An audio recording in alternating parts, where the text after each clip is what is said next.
নমস্কার, আশা করি সবাই ভালো আছেন। বেঙ্গলি মম পিয়াস ভিডিও ডায়েরি নতুন একটি ব্লগে অনেক অনেক স্বাগত। আজকে 26শে জানুয়ারি, প্রজাতন্ত্র দিবস। সকালবেলা ঘুম থেকে উঠে ভাবলাম কি করা যায়।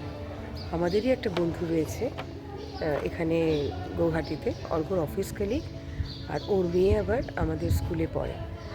তো ফলে ওর মাও আমার বেশ ভালো বন্ধু হয়ে গেছে এই অল্প সময়ের মধ্যে। সমতা, রনি দাদা আর আহিনী। তো আমরা ঠিক করলাম দুটো পরিবার একসাথে কোথাও একটু গিয়ে একটা সুন্দর সময় কাটিয়ে আসি। জায়গার লোকেশনটা সবটাই ডিসাইড করেছে রনি দাদা, আর আমরা এখন অপেক্ষা করছি ওদের জন্য। ওদের অ্যাপার্টমেন্টে এসে একসাথে আজকে আমরা ঘুরতে যাব। Hello hello. না, কেমন করে চলে গেল হ্যালো বলে। আমরা যাচ্ছি আজকে পানিখাইতি আর চন্দ্রপুর বাগিচায় আরোহণ রিসর্টে। পানিখাইতি বা এই যে জায়গাটা বললাম, সেখান থেকে ব্রহ্মপুত্র নদীটা খুব সুন্দরভাবে দেখা যেত আগে, কিন্তু শীতকাল বলে অনেকটা জায়গা জুড়ে চড়া পড়ে গেছে, সাদা রঙের বালির চড়া। তারপরে শুরু হয় নদী, আর মাঝে মাঝে এদিক ওদিক সরু নদীর রেশ। এই জায়গাটা ভীষণ সুন্দর। এর আগে একবার আমরা গেছিলাম, কিন্তু সেই সময় কোনো ভিডিও রাখা হয়নি। তাই এবারে যখন এই জায়গাটার প্ল্যান করা হলো, ভাবলাম একটা ছোট্ট করে ব্লগ বানিয়ে নিই।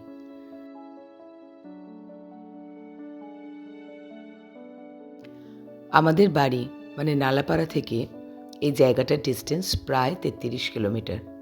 ওই 1 ঘন্টা মতো লাগবে। আমরা ঠিক করলাম দুটো পরিবার একসঙ্গে একই গাড়িতে যাব, তাতে একটু বেশি আনন্দও হবে। একটা সুন্দর সময় কাটাতে কাটাতে, গল্প করতে করতে যাব। এইদিকে কনস্ট্রাকশনের টুকটাক কাজ চলার জন্য ডাস্টটা কিন্তু তুলনামূলকভাবে একটু বেশি। তাও একটু ফাঁকা জায়গা পেতে আমি সাহস করে কাঁচটা নামিয়ে ভিডিওটা করতে পারছিলাম। আপনারা তো সকলেই জানেন, কৈলাস পর্বতের চেমিয়ংদুং গ্লেসিয়ার থেকে ব্রহ্মপুত্র নদীটির উৎপত্তি। সেখান থেকে তিব্বতের দক্ষিণ পশ্চিম ভাগ দিয়ে, তারপর অরুণাচল হয়ে আসামের মধ্যে দিয়ে বাংলাদেশ চলে গেছে এই নদীটি, এবং অরুণাচল আর আসামে সম্পূর্ণ গিরিখাতের মধ্যে দিয়ে প্রবাহিত হয়েছে।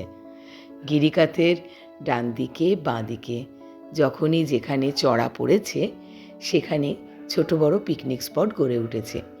তেমনই এই পানিখাইতি, আর সেটারই নিয়ারবাই চন্দ্রপুরে এবং আশেপাশের জায়গাগুলোতে ছোট বড় অনেক রিসর্ট গড়ে উঠেছে। তারই মধ্যে অন্যতম একটা বড় রিসর্ট হলো আরোহণ, আর সেটাতেই আজকে আমরা আসলাম। সম্পূর্ণ ক্রেডিটটা যায় কিন্তু রনি দাদার প্ল্যানে। আমার এই রিসর্টটায় আগে আসা হয়নি, আজকে এলাম। ভারী সুন্দর দেখতে। চলুন ভেতরটাও ঘুরে দেখি। আজ কিন্তু এখানে কোনো নাইট স্টে করবো না, সারাদিন থাকবো, আনন্দ করব, সন্ধেবেলা চলে যাব। এর ভেতরে রয়েছে রেস্টুরেন্ট, আমরা এখানে বসেও খেতে পারি। আর এই ওপরটা থেকে একটা ডেকের মতো ভিউ করা আছে, সেখান থেকে কিন্তু ব্রহ্মপুত্রের চড়াটা, দূরে পাহাড়, আর একদম দূরে নদীর রেশটুকু দেখা যায়। অপূর্ব সুন্দর সিনিক বিউটি, চারিদিক সবুজ সবুজ আর সবুজ, আর দূরে নদী, অফুরন্ত অক্সিজেনের ভাণ্ডার। সত্যি নর্থ ইস্টে বিভিন্ন জায়গায় যতবার যাই, জায়গাটির প্রেমে পড়ে যাই। আমরা এই রকম জায়গাগুলোতে জেনারেলি একাই ঘুরতে যাই, 3 জনে মিলে, কিন্তু মাঝে মধ্যে বন্ধুদের সাথে আসলে সত্যি মনটা বেশি ভালো লাগে। ওই দিকটা যেমন দেখলেন ভিতরে বসে খাওয়ার ব্যবস্থা। এখন আমরা যাচ্ছি যেখানটা, সেখানে রয়েছে ওপেন এরিয়ায় সুন্দর করে করে শ্যাক বানানো আছে, সেইখানে বসে খাওয়ার ব্যবস্থা। যদিও আমরা এক্ষুনি খেতে বসবো না, একটা দারুণ জায়গায় নিয়ে যাই চলুন। এই যে বিশাল বড় এদের একটা মাঠ রয়েছে, আর এই মাঠটাতে এখন আমার ছেলে আর আহেলি মানে সমতার মেয়ে দুজনে খেলতে বেরিয়ে পড়েছে। তাই তাদের টিকেটাও খুঁজে পাওয়া যাচ্ছে না। আর আমি আর সমতা এত সুন্দর মাঠটায় গিয়ে ভাবলাম একটু বসে সময় কাটাই। তারপর যেটা হয় আর কি, ছোটদের সঙ্গে থাকতে থাকতে নিজেদেরও শৈশবটা ঘুরে ফিরে আসে। দুজনে বাচ্চাদের মতো খানিকক্ষণ বসে দোল খেলাম, তারপর চলে এলাম খাওয়া দাওয়া সারতে। খাবার জায়গাটাও কিন্তু বেশ সুন্দর, ছিমছাম। তবে গরমকালে কিন্তু দিনের বেলা এখানে বসে খাওয়া সম্ভব নয়, তখন গিয়ে ওই রেস্টুরেন্টেই বসে খেতে হবে। এই জায়গাটাও সুন্দর। বাচ্চারা নিয়েছিল একটু চাইনিজ, আর আমরা নিয়েছিলাম ভাত, ডাল, এখানকার ফ্রেশ নদী থেকে তোলা কুঁচো মাছ ভাজা, ডাল, একটু সালাড, আর যেমন ফ্রেশ লাইম সোডা। খুব সুন্দর খাবারের টেস্টগুলোও ছিল, খাবারের প্রাইসটাও ছিল রিজনেবল।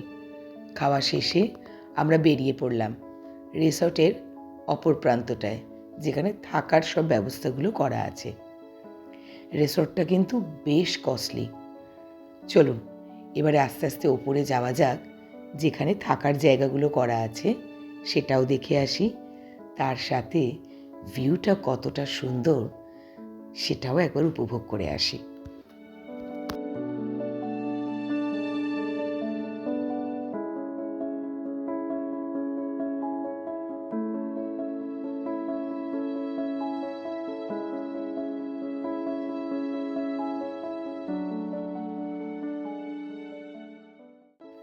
যেমন পাহাড়ের ওপরে উঠলাম, আবার এদিকে সিঁড়ি করা আছে, সেখান থেকে টুকটুক করে কটেজগুলোকে কানেক্ট করা, আর তার মাঝখান থেকে একটা রাস্তা।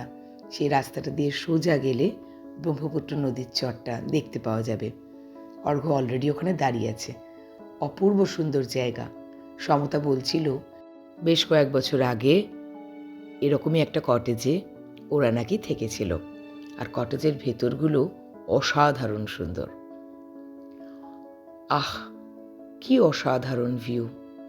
দূরে পাহাড়, নদীর চর, এখান দিয়ে বয়ে গেছে নদীটি, আর গাছগাছালি।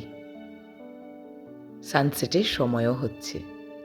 কি যে সুন্দর ভিউ, কি যে ভালো লাগছে, আমি সত্যিই বলে বোঝাতে পারবো না। যতই লাক্সারিয়াস ফ্ল্যাট কেউ কিনুক বা অসাধারণ সুন্দর বাড়ি বানাক, প্রাকৃতিক সৌন্দর্যের কাছে আমাদের মানুষের তৈরি সব কিছুটাই কথায় কথায় ফিকে হয়ে পড়ে। সত্যি মন জুড়ানো এই দৃশ্য। আমি আজকে বলেছিলাম সমতা আমার নদীর ধারে গিয়ে বসতে ইচ্ছে করছে। রনি দাদার সমতা একদম আমার মনের কথাটা বুঝতে পেরে এত সুন্দর একটা জায়গায় নিয়ে এসেছে। থ্যাংক ইউ সো মাচ তোমাদের।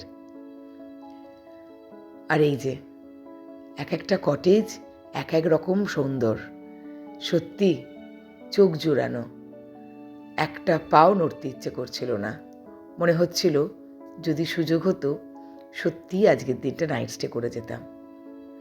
তারপর কয়েকটা মিষ্টি মুহূর্ত আমার ক্যামেরা বন্দি করি, যেগুলো আমার বয়সকালেও স্মৃতি হয়ে থেকে যাবে। আর আমার ছোট্ট সোনা যখন বড় হয়ে যাবে, তখন অ্যাটলিস্ট আমাকে তো থ্যাংক ইউ বলবে যে মা, তখন বুঝতাম না, বাট এখন বুঝি, তুমি মেমোরিগুলোকে ক্রিয়েট করে ভালোই করেছো। এখানে খানিকটা সময় কাটিয়ে আমরা বেরিয়ে পড়লাম, পানি খাইতে যাচ্ছি। আমার আবেগ, ইমোশন সব কিছুটাই প্রকৃতির সঙ্গে মিলেমিশে একাকার হয়ে গেলেও যেই মুহূর্তে গাড়ি চালানোর বিষয়টা আসে, আমি হঠাৎ করে চেঞ্জ হয়ে পড়ি। তেলের হিসেব করি, আমাকে গাড়ি চালাতে না দিলে কোমর বেঁধে ঝগড়া করি। তো অবশেষে সেই সুযোগটি পেয়েছি আজকে।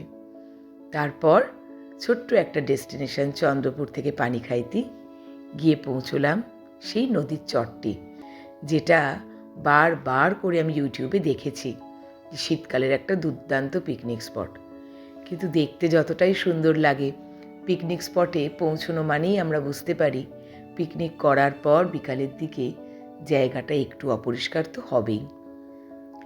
ওই দিকে কনসেন্ট্রেট করলাম না। তাই পিকনিক স্পট থেকে নদীর চর কতটা সুন্দর দেখতে লাগছে সেদিকটা থেকে চোখ ফেরাতে পারলাম না। প্রত্যেকটা মুহূর্তকে বারে বারে ক্যামেরা বন্দি করার চেষ্টা করে গেলাম। সত্যি চেষ্টা করলেও, কোটি কোটি টাকা খরচ করলেও এই ভিউ ভগবানের আশীর্বাদ না থাকলে পাওয়া কিন্তু সম্ভব নয়। ভগবান আমাকে অনেক অনেক অনেক আশীর্বাদ করেছে বলে নর্থ ইস্টের মতো একটা জায়গায় আমাদের ট্রান্সফার, পোস্টিং বা চাকরি করার সুযোগ হয়েছে। চলুন তাহলে আজকের মতো ব্লগটা এখানেই শেষ করছি। দেখা হবে খুব শীঘ্রই আমার পরবর্তী কোনো একটা ব্লগে। সকলে ভালো থাকবেন, সুস্থ থাকবেন, সাবধানে থাকবেন। টাটা।